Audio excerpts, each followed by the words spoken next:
ఉత్తరాఖండ్లో ఘోర ప్రమాదం జరిగింది. డెహ్రాడూన్ నుంచి కేదార్నాథ్ వెళ్తోన్న హెలికాప్టర్ ఒక్కసారిగా కుప్పకూలిపోయింది. ఈ ప్రమాదంలో పైలట్ సహా 7గురు చనిపోయినట్లు అధికారులు ధృవీకరించారు. హెలికాప్టర్ ప్రమాదంలో రాజ్వీర్ సింహ చౌహాన్, విక్రమ్ రావత్, వినోద్ దేవి, తృష్ణి సిన్హా, రాజ్కుమార్ సురేష్ జైసావ్లా, రుద్రరాజ్ కుమార్ జైసావ్లా, కాశీ అనే 2 ఏళ్ల చిన్నారి మృతి చెందినట్లు అధికారులు వెల్లడించారు. హెలికాప్టర్ గౌరీకుండ్ అడవుల్లో కూలిపోగానే పెద్ద ఎత్తున మంటలు చెలరేగాయి. దీంతో అందరూ సజీవ దహనమయ్యారు. ప్రతికూల వాతావరణం కారణంగానే ఈ ప్రమాదం జరిగినట్లు తెలుస్తోంది.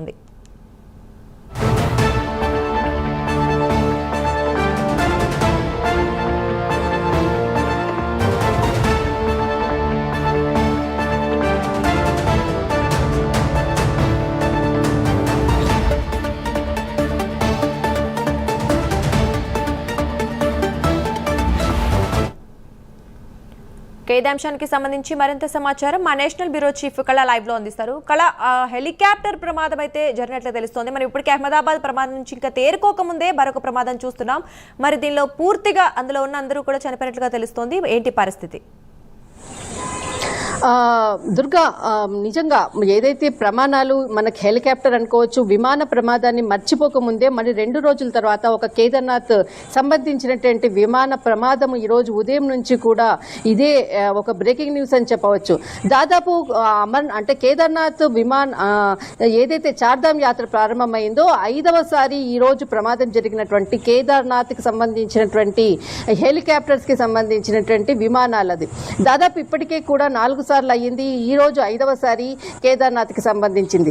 దీనితో మనకి ఉత్తరాఖండ్ ముఖ్యమంత్రి కొద్దిసేపటి క్రితమే ఆదేశాలు జారీ చేశారు. ఎవరైతే కేదార్నాథ్ యాత్రకు ప్రయాణిస్తున్నారో హెలికాప్టర్స్ అన్నిటినీ కూడా నిలుపుదల చేస్తున్నట్లు కూడా ప్రభుత్వం ఉత్తర్వులు జారీ చేసింది.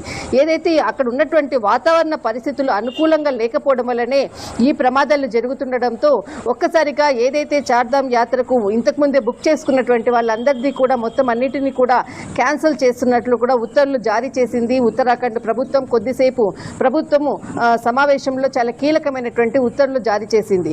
మొత్తం మీద ఏదైతే ఈ రోజు జరిగినటువంటి ఘటనలో దాదాపు 7 మంది మరణించినట్లుగా ప్రభుత్వం కూడా అంగీకరించింది. దీనికి సంబంధించినటువంటిది కేవలము వాతావరణం అనుకూలించకపోవడం మాత్రమే ఈ ప్రమాదం జరిగినట్లు కూడా ధృవీకరించారు. దీనికి సంబంధించినటువంటి వెంటనే ఘటన చోటు చేసుకోవడంతో ఉదయం 5:20 కేదార్నాథ్ నుంచి ప్రారంభమయ్యి గౌరీకుండ్కు సంబంధించినటువంటి యాత్రికులతో వస్తున్నటువంటి హెలికాప్టర్ 5:20 ప్రమాదానికి లోనైంది అన్నటువంటిది ఏదైతే సమాచారం అందడంతో ఎన్డీఆర్ఎఫ్ బృందాలు తర్వాత ఎస్డీఆర్ఎఫ్ బృందాలు కూడా ఆ సంఘటన స్థలానికి చేరుకోవడం జరిగింది. ఆ ప్రమాదంకు సంబంధించినటువంటి విజువల్స్ కూడా మనం చూస్తూనే ఉన్నాం. ఈ ప్రమాదానికి సంబంధించినటువంటిది దాదాపు మనకు రాజస్థాన్, ఉత్తరాఖండ్, ఉత్తరప్రదేశ్ కి సంబంధించినటువంటి మహారాష్ట్రకు సంబంధించినటువంటి భక్తులుగా మాత్రము సమాచారం అందింది. దాదాపు ఉత్తరప్రదేశ్ మహారాష్ట్రకు అంటే ఉత్తరప్రదేశ్ కి సంబంధించిన వాళ్ళు 2, మహారాష్ట్రకు సంబంధించినటువంటి వాళ్ళు 2, తర్వాత రాజస్థాన్ 1, తర్వాత గుజరాత్ 1, ఉత్తరాఖండ్ కి సంబంధించినటువంటి 1 ఈ హెలికాప్టర్ లో ప్రయాణం చేస్తున్నట్లు కూడా పూర్వం ఏదైతే వాళ్ళ దీనికి సంబంధించినటువంటి అంటే సమాచారం ఉండడంతో మొత్తం కూడా ప్రభుత్వం వారి జాబితాను కూడా విడుదల చేసింది. 2 ఏళ్ల చిన్నారి పాప కూడా ఇందులో చనిపోయినట్లు కూడా ధృవీకరించారు. మొత్తం మీద దీనికి సంబంధించినటువంటిది ఈ ఘటనకు సంబంధించినటువంటి వాతావరణం అనుకూలత లేకపోవడం వల్లనే ఈ ప్రమాదం చోటు చేసుకుంది.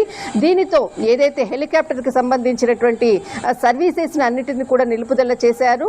దాదాపు ఇప్పటికీ కూడా 90 రోజులు పూర్తవుతుంది కేదార్నాథ్ ఏదైతే చార్ధామ్ యాత్ర ప్రారంభమయ్యి ఇప్పటి వరకు కూడా దాదాపు 100కు పైగా దాదాపు వారికి అంటే అనారోగ్య సమస్యలతో నార్మల్ గా మరణించినటువంటి వారి సంఖ్య కూడా దాదాపు మనము ప్రైమ్ 9 ఎక్స్క్లూజివ్ గా 3 రోజుల క్రితం కూడా ప్రకటించినటువంటిది మొత్తము సమాచారం కూడా ఇచ్చినటువంటి సందర్భం.